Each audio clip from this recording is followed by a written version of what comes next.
Sepeda ini adalah sepeda karbon yang sering banget dihujat. Karena sepeda ini tuh ada yang bilang kayak gerobak beratnya, kemudian ada yang bilang ini sepeda rapuh, ada yang bilang ini murahan karbonnya. Wah, ini pokoknya dirujak habis. Kalau ada yang tanya mending premium atau Polygon Stratos, pasti sarannya langsung ke Stratos aja daripada beli sepeda ini. Tapi apakah benar seburuk itu? Yuk kita bahas. Halo semuanya, selamat datang lagi di channel Yulis Gali Haji. Apa kabar kalian? Saya harap kabar kalian baik-baik saja dan sehat selalu. Kali ini saya akan membahas sepeda road bike Pacific. Serinya adalah Premium 5.3. Kenapa kok sepeda Pacific Premium 5.3 yang bahannya full karbon ini sering banget gak direkomendasikan untuk dibeli? Bahkan sering banget kalau ada orang yang tanya lebih baik Pacific Premium yang bahannya karbon ini atau Polygon Stratos, pasti ada yang nyaranin lebih baik Polygon Stratos S2 atau S3, karena katanya Pacific ini brand yang rapuh, yang gak jelas kayak gitu. Jadi sebenarnya apa yang bikin sepeda ini tuh gak direkomendasikan? Apakah bener karena sepeda ini berat? Apakah bener karena sepeda ini rapuh? Atau hal yang lain? Yuk kita bahas satu-satu. Oke, kita bedah aja sepeda ini. Dari frame, kemudian fork, kemudian seat post, ini sudah full karbon ya teman-teman. Lalu yang di depan ini ada handlebar sama stem, ini masih full aluminium, jadi belum karbon. Lalu untuk grup setnya ini menggunakan Shimano 105, drifternya pakai Shimano 105, kemudian front derailleurnya menggunakan Shimano 105, rear derailleurnya pakai Shimano 105. Yang belum Shimano 105 adalah cocksetnya. Cocksetnya ini pakai 11-32T 11 speed, mereknya Sunshine. Kemudian untuk cranksetnya ini menggunakan Pro Wheel Victor 50-34T. Selisih beratnya sama crankset Shimano 105 itu sekitar 200-an gram saja. Jadi ini belum full Shimano 105. Nah, untuk wheelsetnya ini menggunakan side, ini side Kronos aluminium alloy dengan profilnya 35 mm. Untuk wheelset depan menggunakan jari-jari 20. Kemudian untuk wheelset belakang ini menggunakan jari-jari 24. Jadi kombinasinya adalah 20-24 hole.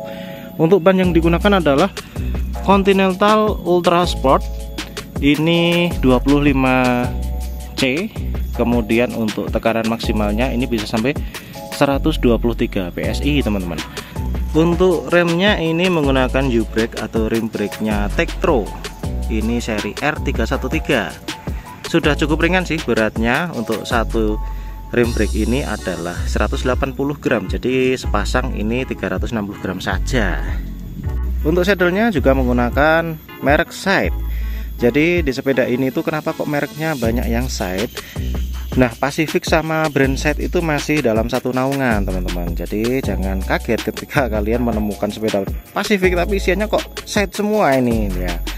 Seperti itu ceritanya. Nah, untuk frame size yang saya beli ini adalah ukurannya 50 cm. Jadi panjang top tube ini adalah 50 cm, sedangkan seat tube-nya, untuk seat tube-nya ini panjangnya 48 cm. Ini mirip banget geometrinya sama sepeda saya sebelumnya, yaitu United Philips 700. Itu plek sama seperti ini. Jadi setupnya hampir mirip lah ya. Sepeda ini beratnya tanpa pedal, tanpa bottle gauge, tanpa bar fly itu adalah 8,95 kg. Wah, ini berat untuk sepeda karbon teman-teman. Dan setelah dipasang aksesoris sama pedal, beratnya jadi 9,4 kg. Wow, ini cuma selisih 800 gram saja sama sepeda saya sebelumnya United Philips, yang bahkan itu sepeda masih full aluminium, setir tube-nya masih steel. Waduh, itu kok beratnya hampir mirip ya. Nah, yang bikin sepeda ini berat itu menurut saya wheelsetnya ini kayaknya.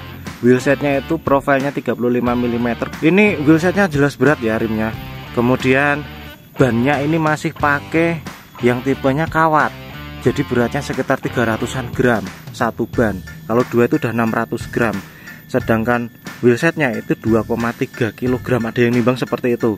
Jadi sepeda ini berat itu hanya di wheelsetnya ini, satu paket dengan bannya. Coba kita besok ubah ini pakai Rujitsu ya wheelsetnya, pakai Rujitsu dengan bannya Kevlar. Harusnya bisa diet banyak sekali, karena sepeda United Philips saya itu bisa diet banyak di bawah 10 kg dari yang awalnya itu hampir 11 kg atau bahkan lebih, itu 11,4 mungkin ya. Jadi bisa turun banyak banget. Nah, kalau diaplikasikan di sepeda Pacific ini mungkin bisa turun lebih banyak lagi, mungkin bisa di bawah 9 kg. Dan pastinya sepeda ini bisa jadi enak untuk nanjak nih, kalau daripada setup yang sekarang ini tentunya. Jadi yuk langsung aja coba sepeda Pacific Premium 5.3 ini. Oke, saya akan bagikan pengalaman bersepeda saya dengan sepeda karbon murah dari Pacific Premium 5.3 ini. Saya akan bagikan kesan positif terlebih dahulu, baru nanti akan saya sampaikan kesan negatif yang saya dapatkan dari mengendarai sepeda ini. Road bike karbon murah dari Pacific ini mempunyai kekakuan atau stiffness yang tinggi jika dibandingkan dengan semua sepeda yang saya punyai, termasuk United Philip 700 yang sering saya gunakan kebut-kebutan. Selain itu, free hub side yang sudah memiliki 6 pawl juga membantu responsifnya kayuhan pedal, sehingga sepeda ini enak sekali saat berakselerasi. Energi dari kaki tersalurkan dengan baik dan sepeda cepat melaju. Bobotnya juga cukup ringan untuk sepeda di bawah 10 juta. Dengan harga tersebut juga sudah mendapatkan grup set Shimano 105. Nah, dengan perpaduan grup set Shimano 105 menjadikan sepeda ini cocok untuk digunakan pada genre all-round. Bahkan untuk menanjak juga saya rasakan masih enak. Pengereman dari brake kaliber Tektro R313 bekerja dengan sangat baik dengan menggunakan kampas rem yang masih bawaan. Tarikan tuas juga enteng sekali berkat bantuan kabel rem dari Jaguar. Jadi untuk bagian rem saya tidak ada komplain sama sekali. Untuk kenyamanan posisi bersepeda, saya akui sempat berkali-kali setting saddle. Namun setelah ketemu settingan yang pas, maka saat ini tidak ada keluhan terkait kenyamanan di atas saddle. Baik itu pada posisi handling di hood, top bar, ataupun di posisi drop, semuanya nyaman. Frame dan fork karbon juga sangat berperan membantu redaman getaran permukaan jalanan yang kasar. Bahkan dengan tekanan ban di atas 110 PSI, saya masih merasakan sangat nyaman ketika melewati jalanan dengan permukaan yang kasar. Beda sekali dengan sepeda jenis aluminium alloy. Di luar performa, tampilan dari sepeda ini saya juga suka. Lebih indah dilihat dan terasa lebih modern jika dibandingkan dengan sepeda United Philip 700 saya. Jelas sih ya, karena sepeda saya sebelumnya memang keluaran tahun 2012 lalu, jadi sudah mulai usur dimakan usia. Kemudian, apa sih kesan negatif dari sepeda Pacific Premium 5.3 ini? Hal pertama yang saya rasakan mengganggu dari sepeda Pacific Premium 5.3 ini adalah seat post yang gampang melorot. Bahkan dengan diberikan carbon base, masih sering melorot ketika ban belakang menghantam lubang. Namun setelah saya bersihkan dan berikan carbon base ulang, keluhan seat post melorot sudah tidak ada lagi.